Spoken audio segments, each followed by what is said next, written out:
When Kentucky's middle class starts slipping, it's not just a local issue, it's a warning flare.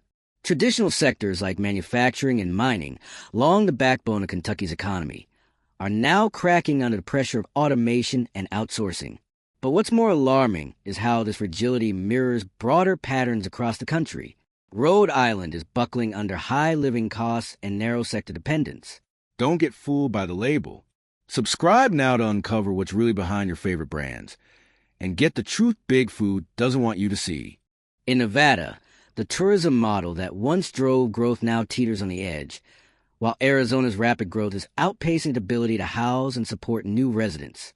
These aren't isolated events, they're patterns, and they point to a deeper, spreading instability. While national numbers might show steady growth or low unemployment, they mask a more fragmented reality. Some states are already showing clear signs of economic stress: rising household debt, stagnant wages, reliance on outdated industries, and shrinking fiscal buffers. From Colorado's debt-laden households to Indiana's vulnerable manufacturing base, the signals are clear. If too many of these regional economies falter at once, the ripple effects won't stop at state lines. Understanding these early indicators and acting on them could be the difference between a contained crisis and a national economic reckoning. America's economy is often painted with a broad brush: booming job numbers, soaring stock markets, and glowing GDP reports. But dig a little deeper, and the cracks start to show, not on Wall Street, but in the heartlands, the deserts, and along the coasts. Because while the national picture may look strong, state-level data tells a very different story. Beneath the surface of that so-called growth, some states are flashing bright red warning signs of an economic storm. Let's talk about Kentucky. This isn't just a state with a proud past. It's a state with a fragile present. Heavily dependent on traditional industries like coal mining and manufacturing, Kentucky has been slow to diversify. And now, those sectors are crumbling under the pressure of automation and outsourcing. Middle-class families here are hanging by a thread, squeezed between stagnant wages and rising medical costs. It's a formula for collapse, and they know it. With few growth sectors stepping in to replace lost jobs, Kentucky's economic base isn't evolving. It's eroding.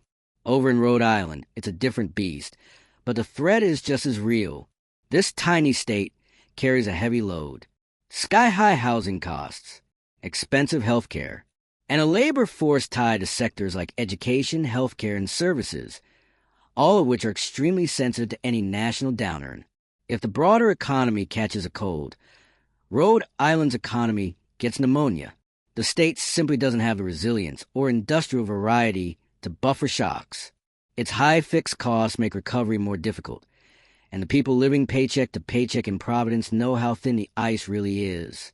Now look west, Nevada, home to the flashing lights of Las Vegas.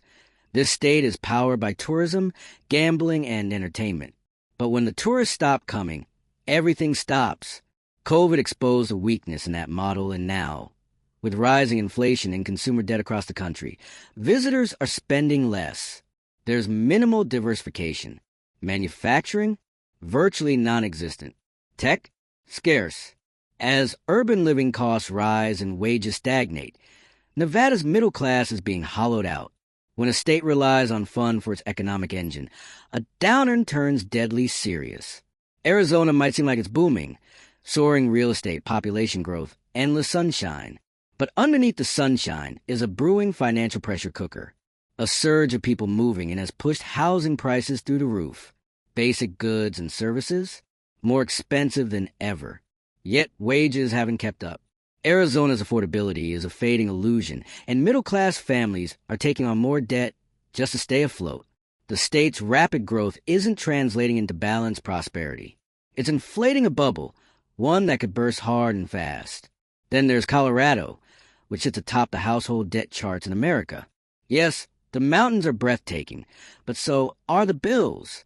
Families here are living beyond their means, not because they're reckless, but because everything costs more and their incomes aren't rising fast enough. Credit cards, auto loans, student debt, it's all piling up, and when layoffs come or interest rates spike, there's no cushion. Colorado's economy looks stable on the surface, but its residents are drowning in personal debt. That's a ticking time bomb. South Carolina is in a similarly dangerous position.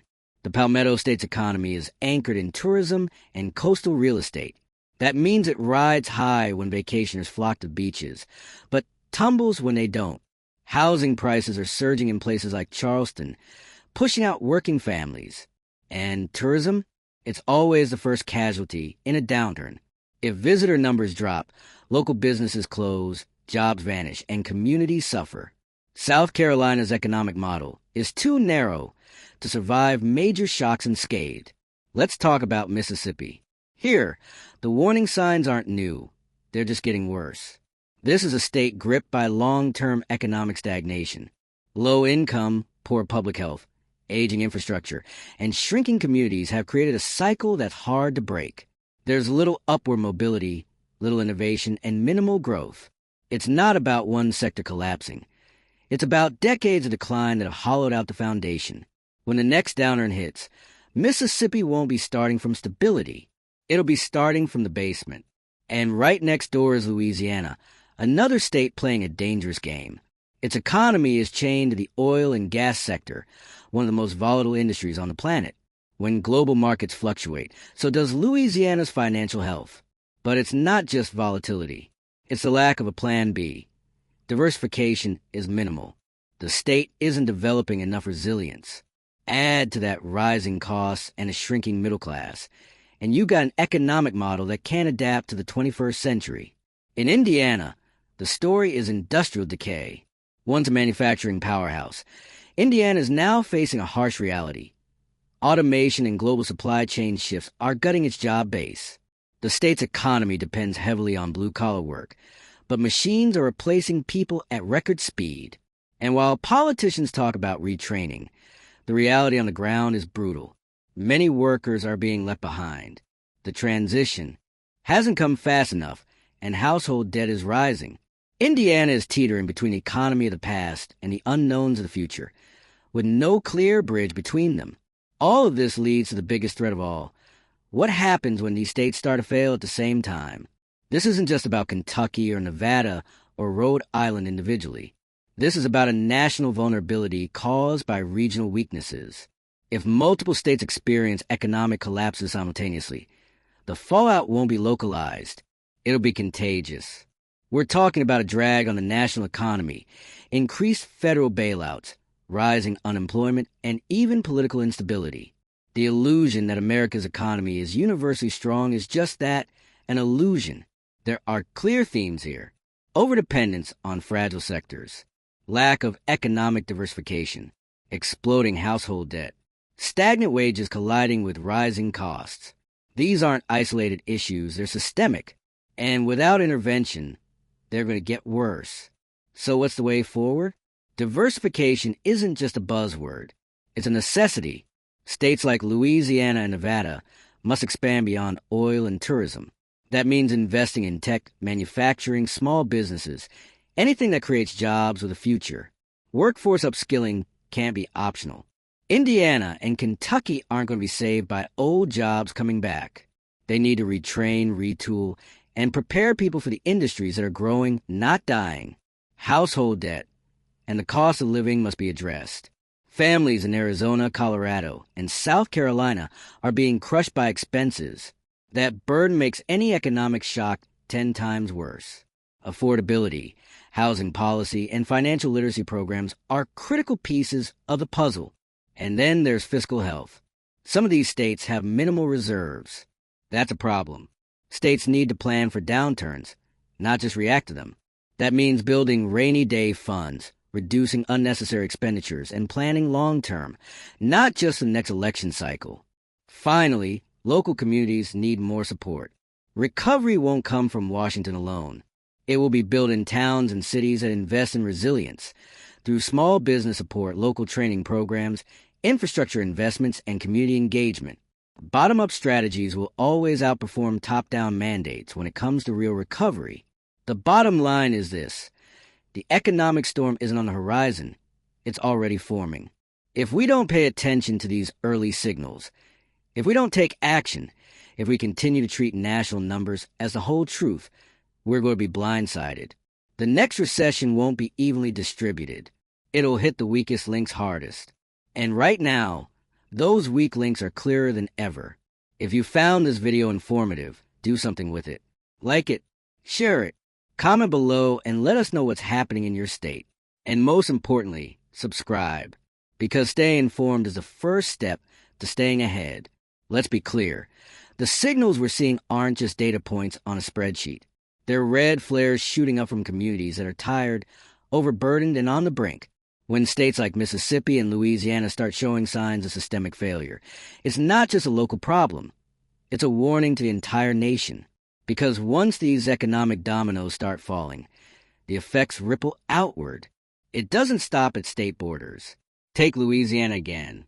When oil prices crash, it's not just the rigs shutting down. It's the contractors. It's the restaurants. It's the schools losing tax revenue. The economic chain reaction is fast and brutal. Without diversification, there's no cushion, just a straight drop. And yet, year after year, leadership continues to gamble on a fossil fuel industry that has proven over and over again to be unstable and globally driven. Meanwhile, investment in renewables, tech, and local industry remains pathetically low. The world is moving on, but Louisiana's economy is stuck in 1983. Meanwhile, in Arizona, the cracks are forming beneath all that sunshine and palm tree optimism. People moved here in droves for cheaper living, wide open spaces, and opportunity. But now, the same demand that once drove the boom is choking it. Rents have exploded. Home prices are through the roof. Water scarcity is on the rise. And wages? Barely budging. Middle-class families are watching their monthly budgets disintegrate under the weight of inflated grocery prices and endless fees. And when they reach for credit cards to make up the difference, they're digging into a debt hole that's getting harder to climb out of. Colorado's situation is even more deceptive. It looks prosperous. Lots of jobs, bustling cities, tech startups, outdoor lifestyle. But behind that scenic curtain is a debt crisis. The household debt-to-income ratio is now among the worst in the country. People are living on credit, not because they want to, but because they have to. Housing, healthcare, childcare all cost more. And with interest rates climbing, that debt becomes more dangerous by the day. One layoff, one emergency, and entire families are financially wrecked. It's not a question of if, it's a question of when. In Indiana, the ground is shifting under workers' feet. The manufacturing sector that once defined the state is shrinking, and not just from offshoring. Automation is eating away at jobs faster than they can be replaced. Assembly lines that once needed 50 people now need 5. And the promises of retraining? So far, mostly empty. Transitioning from industrial work to tech or clean energy takes time, resources, and political will. Indiana has a workforce. It just doesn't yet have the infrastructure to help that workforce adapt. The longer that gap exists, the wider the hole becomes. Then you got Rhode Island, small in size, but heavy in economic risk. Its cost of living rivals major metropolitan areas, but its economy is dangerously narrow, heavily dependent on healthcare, education, and services. It's one shock away from serious trouble. If hospital systems downsize or colleges lose funding, or if national spending shifts, Rhode Island gets hit hard. There's not enough redundancy, not enough fallback, and certainly not enough room in the average family's budget to absorb another cost increase. This state is walking an economic tightrope. And let's go back to South Carolina. Coastal beauty doesn't pay the bills, and when tourism slows, everything slows. Restaurants close, real estate listings sit empty, seasonal workers are left scrambling. The state has leaned heavily into growth driven by out-of-state investment and high-end development. But what about affordability? What about resilience for working families? South Carolina's economic model works only when the economy is hot. The minute it cools, the gaps appear, massive gaps in wealth and opportunity, in economic safety nets. Mississippi is on a whole other level.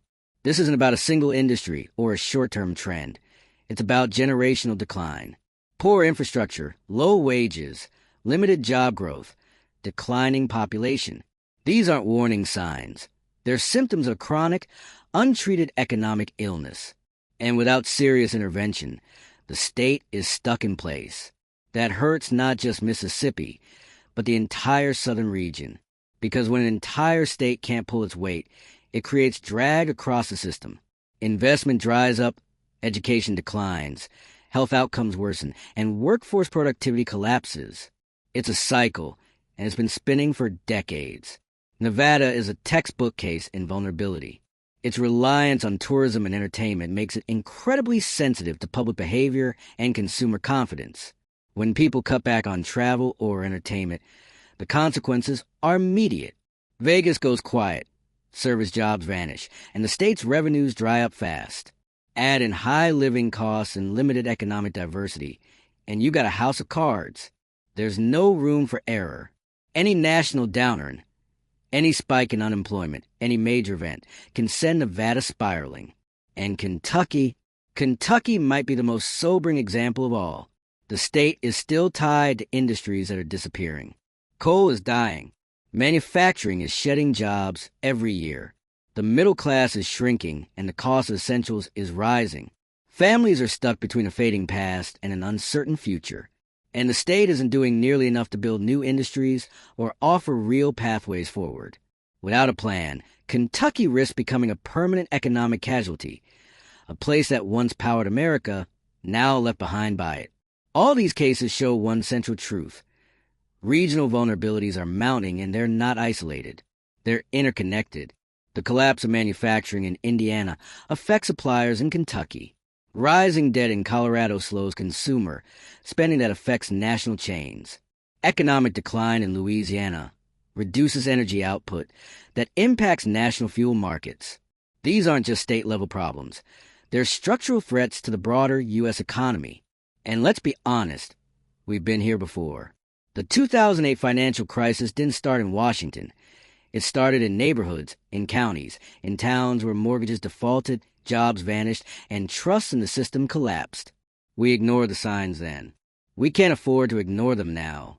This is not about doom and gloom for drama's sake. It's about seeing the early signs, calling them out, and demanding action before the next crash comes. States must act. Federal support must be smarter, more targeted, and long-term. Communities must be empowered.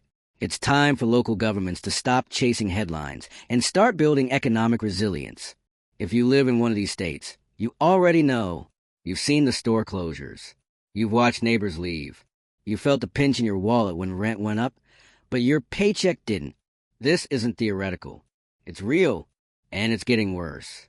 So what now? Now we talk about it, loudly. Now we push our leaders at every level to stop managing decline and start building resilience. That means investment in community colleges and trade schools. That means infrastructure projects that create real jobs. That means housing policies that favor working families, not out-of-state investors. That means planning, not reacting, for the next economic shift. Because when you zoom out, you realize the truth.